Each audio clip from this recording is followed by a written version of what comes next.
On the Galata Bridge in Istanbul, before the city has fully woken up, a fisherman drops his line into the Bosphorus. This strait is only 31 kilometers long. You could walk its full length in an afternoon. But from where he stands, he can see Europe on his left and Asia on his right, and the water between them is carrying ships in both directions, and has been doing so without interruption for as long as anyone has been keeping records. That fisherman is standing in the only city on Earth that sits across two continents.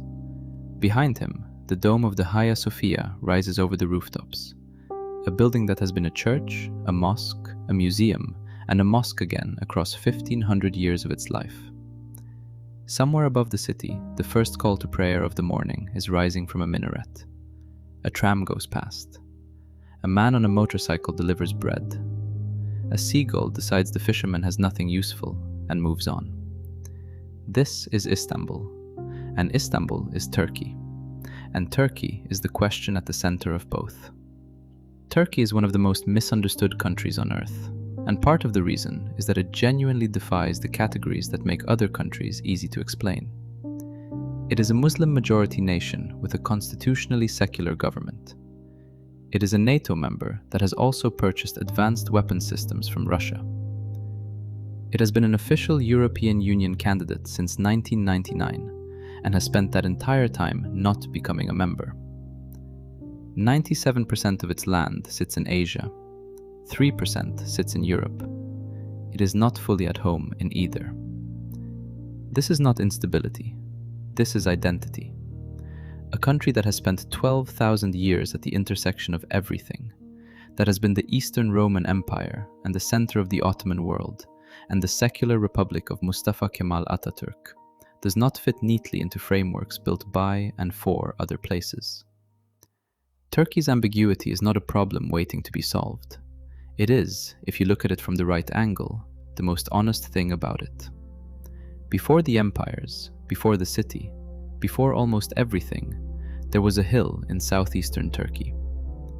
Göbekli Tepe sits in the dry landscape of Şanlıurfa province, not far from the Syrian border, and it is the oldest known temple complex ever found on Earth. Built approximately 12,000 years ago, it places its construction roughly 6,000 years before Stonehenge and 7,000 years before the Egyptian pyramids. When archaeologist Klaus Schmidt led excavations there beginning in 1995, what his team uncovered did not simply add a chapter to human history. It moved the beginning of the story back further than anyone had expected. The T-shaped limestone pillars at Göbekli Tepe weigh up to 20 tons each. They are carved with reliefs of animals and abstract symbols, placed with obvious intention by people who, according to everything scholars previously believed, should not yet have been capable of organized construction on this scale. The old understanding was that agriculture had to come first, that people needed to settle and farm before they had the surplus time and collective capacity to build anything this ambitious. Göbekli Tepe said otherwise. The people who built it were still largely hunter-gatherers. They built the temple first. The desire to reach toward meaning came before the practical skill to reliably feed a population. A hill in southeastern Turkey rewrote the timeline of human civilization, and the country it sits in carries that weight in its soil, without most of its visitors ever knowing it is there. Every morning in Turkey, the day begins with tea. Not coffee, though Turkey has one of the great coffee traditions in the world. Tea. Chai. Served in small, tulip-shaped glasses that show the color of the liquid against the light. A deep amber red. Always hot, always strong, always without milk. Turkey grows most of its tea in the steep, rain-soaked hills around the province of Rize on the Black Sea coast, one of the few places in the country where the climate is wet enough and warm enough for the plant to thrive. The terraces there cover every hillside, bright green against the grey Black Sea sky, and the harvest begins in spring and runs into autumn. A Turkish morning does not happen before the first glass of chai. In a small apartment in Ankara, the kettle goes on before anything else moves in the kitchen. In a village in the Anatolian interior, the tea is already in the glasses by the time the family comes to the table. In a carpet shop in the Grand Bazaar, the first thing a visitor receives before any business is discussed or any item is shown is a glass of tea. Because offering it is an act of welcome so fundamental to Turkish hospitality that skipping it would be the social equivalent of refusing to look someone in the eye. Turkey drinks more tea per person than almost any other nation on earth. The ritual of the glass, small and warm in the hand, the spoon turning a sugar cube slowly in the amber liquid, the conversation happening on both sides of it. This is not background detail in a Turkish day. It is the foreground. It is how the day actually proceeds. Walk the streets of Istanbul early enough and you hear the simit sellers before you see them. The simit is a circular bread ring covered in sesame seeds, baked until it has a thin, crackling crust and a soft interior, and it has been the street food of this city for centuries. Sellers carry trays stacked high on their heads or push red carts through the morning crowds, and the price of a simit has long served as an informal index of the city's cost of living, because it is the thing that nearly everyone at every income level buys for breakfast on the way somewhere. In the old neighborhoods of Karaköy and Balat, those streets carry several centuries at once. Byzantine walls stand beside apartment blocks with laundry strung between the windows. A Greek Orthodox church sits 3 doors from a mosque. A woman in a headscarf and a woman in jeans pass each other on the same steep staircase street without either noticing anything worth mentioning. This is Istanbul's actual daily life, ordinary and layered and entirely specific to itself. A city that has been accumulating history for so long that the newest layer is thin compared to everything pressed beneath it. The Hagia Sophia is the building that tells Turkey's story most completely. Emperor Justinian I completed it as a Christian cathedral in 537 CE, and for nearly 1,000 years it stood as the greatest church in the world. Its dome was so vast and so high that people who built it were said to have suspended it from heaven by a golden chain, because no earthly engineering explanation fully satisfied everyone who stood beneath it. The light inside changed with the time of day.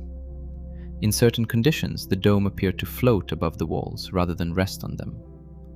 On the 29th of May, 1453, the Ottoman Sultan Mehmed II entered Constantinople through walls his army had breached after a 53-day siege.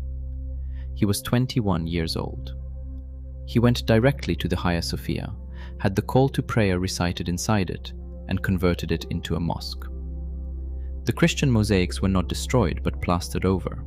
The cross came down. The building changed faiths without changing its walls. For nearly 5 centuries it served as a mosque. Then, in 1934, Mustafa Kemal Atatürk, who had built a new Turkey on the idea of separating religion from the state, converted it into a museum, open to visitors of any faith or none. The plaster came away. The mosaics reappeared. The building became a symbol of the secular Turkish Republic's complicated relationship with its own long past. In 2020, it was reconverted to a mosque by government decree. 4 transformations, 1 building, 1,500 years. The Hagia Sophia is not simply a monument. It is the argument Turkey has been having with itself since it was founded, playing out in stone above the rooftops of Istanbul.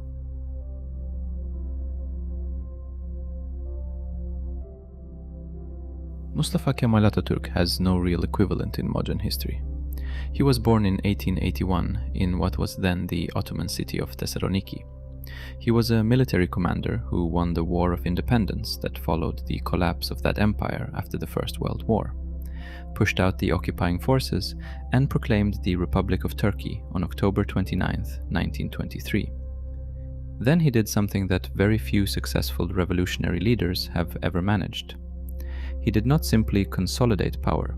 He attempted to rebuild the entire civilization of a country from the ground up, and in an enormous hurry. In the decade that followed, Atatürk abolished the Sultanate and the Caliphate. He replaced Islamic law with European-modeled civil law. He gave Turkish women the right to vote in national elections in 1934, years before France and Italy did the same. He mandated Western dress, changed the calendar, moved the capital from Istanbul to the Anatolian city of Ankara, to deliberately pull the country toward its interior and away from the weight of the imperial past. And in 1928, he changed the alphabet. Ottoman Turkish had been written in Arabic script for centuries. In a matter of months, Ataturk replaced it with a Latin alphabet adapted for Turkish sounds. The entire population had to learn to read and write again. Schools were reorganized overnight. Mobile classrooms opened in town squares and village squares and open fields.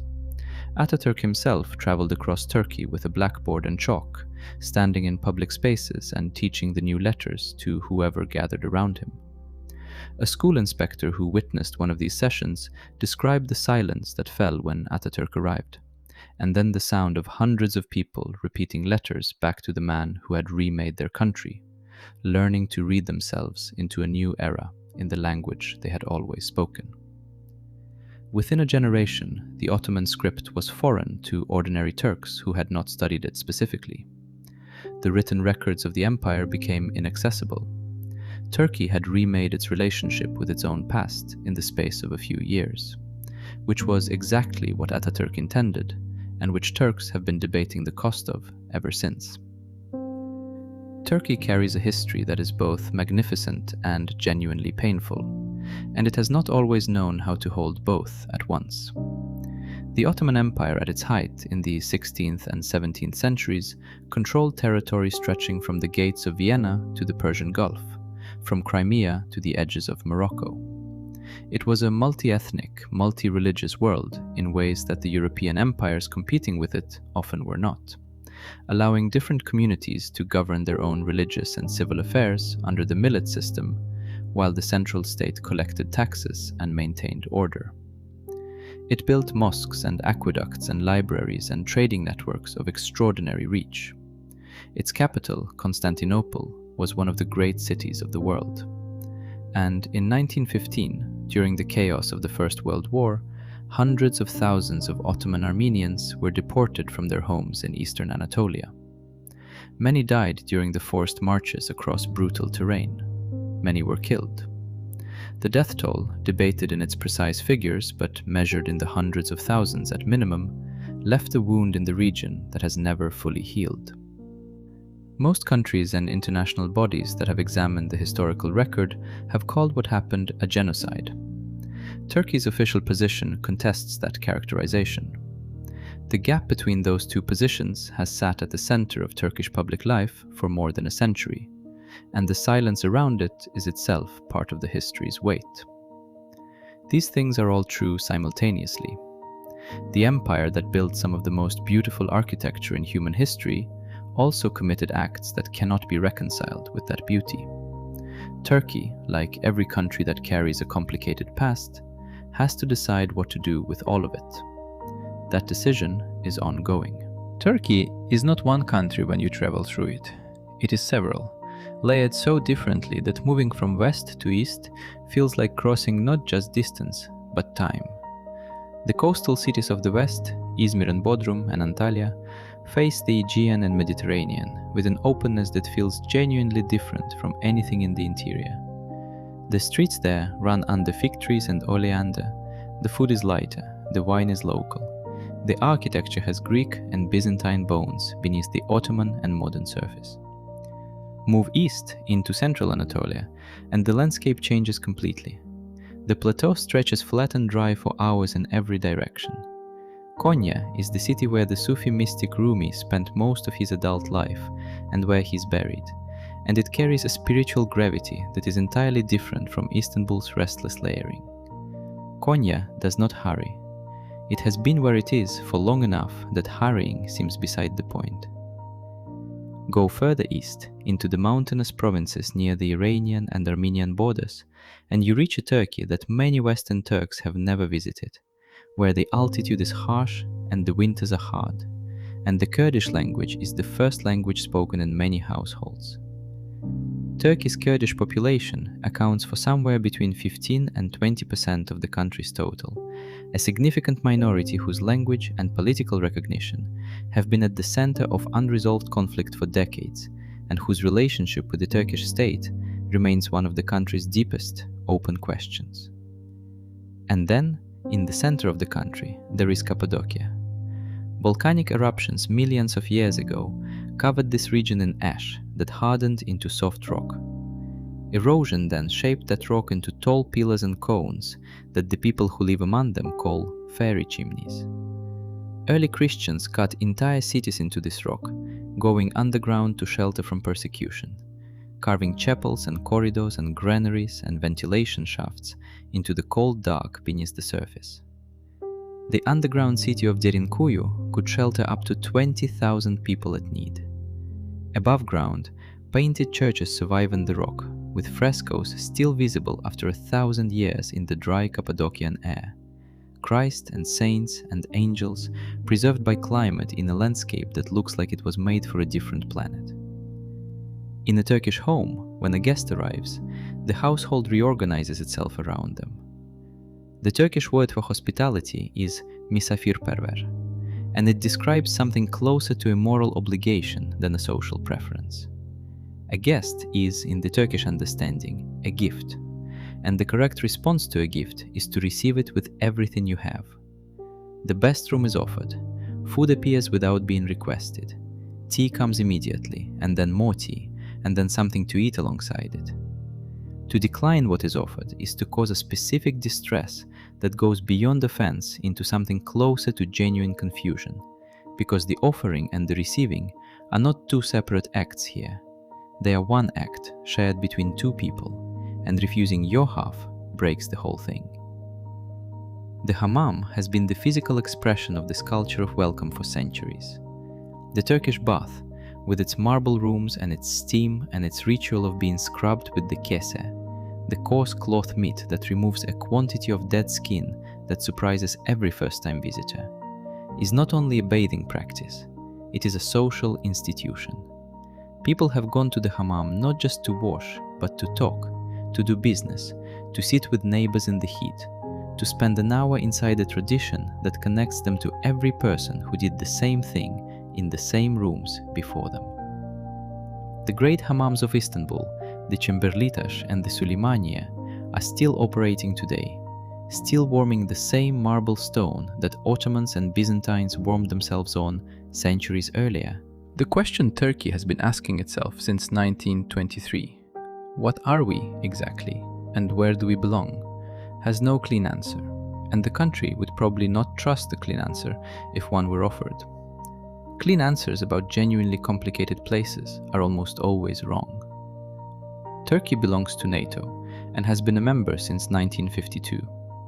Turkey also received Russian S-400 missile defense systems in 2019, creating tensions with its Western allies that have not fully resolved. Turkey has been an EU candidate since 1999 and has spent the years since simultaneously pursuing and stepping back from the conditions of that membership. Young Turks in Istanbul follow the same conversations, the same culture, the same concerns as young people in Berlin and Paris. Rural Turks in Anatolia live inside a framework of faith and community and seasonal work that has changed slowly across generations and is not in a hurry to change faster. Both of these are real. Both are Turkey. The country does not resolve this tension because the tension is not a malfunction. It is the country's actual condition and has been since the day Ataturk stood in a village square with a piece of chalk and told his people they would learn to write themselves differently. Back on the Galata Bridge, the morning has fully arrived. The fisherman is still there. The ferry horns are calling across the water. On the Aegean shore, the hills of Üsküdar catch the first proper light of the day. On the European shore, the minarets of the Süleymaniye Mosque stand against the sky. The Bosphorus moves between them, carrying tankers and fishing boats, and the cold, dark water of the Black Sea southward toward the Aegean, indifferent to the continents on either side. This strait has been dividing and connecting the same two worlds for as long as people have been standing on its banks to watch it. Every empire that mattered tried to control it. Every civilization that passed through left something on its shores. And the city built across it learned, over 12,000 years of accumulated human presence, that the space between two things is not empty. It is where the most interesting life tends to happen. Turkey does not belong fully to either world. It never has, and likely never will. Not in the clean way that would satisfy outside observers who prefer their countries easier to categorize. It has spent its entire existence at the intersection, and it has learned across more history than most countries have even existed for, that standing between two worlds is not a lesser position. It is, for the country that occupies it, the only position there has ever been.